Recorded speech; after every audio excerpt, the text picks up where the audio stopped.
So she agreed to do it. 2 days later, the manuscript came back with just 2 words on it. It's predictable. I'm sorry. What?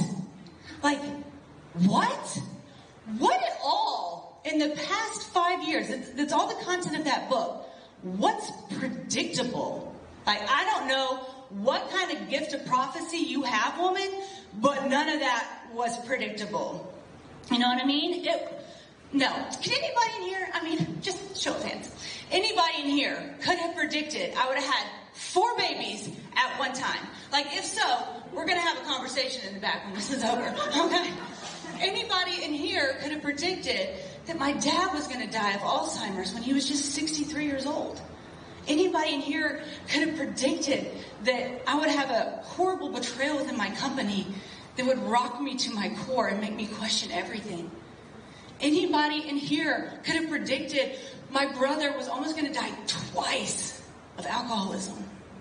Anybody in here could predict a pandemic that would force me to close my brick and mortar business? Like, what do you mean, woman? It was predictable.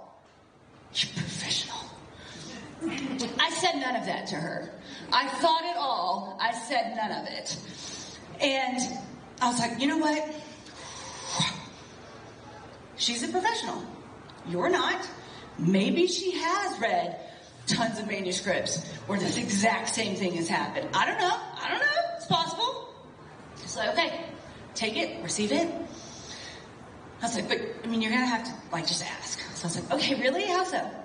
That's how I responded. And she said, it wasn't in the conditions and circumstances that it was predictable. It was in the way you kept rising above them. She said, by the 3rd and 4th time, I didn't know how you were going to do it. I just knew you were going to overcome. Okay. If I'm going to be predictable, you know what I mean? Okay, that's an okay thing to be predictable about, is to be the overcomer. And the craziest thing about this whole journey of arise and shine is that I didn't even realize when all that was starting.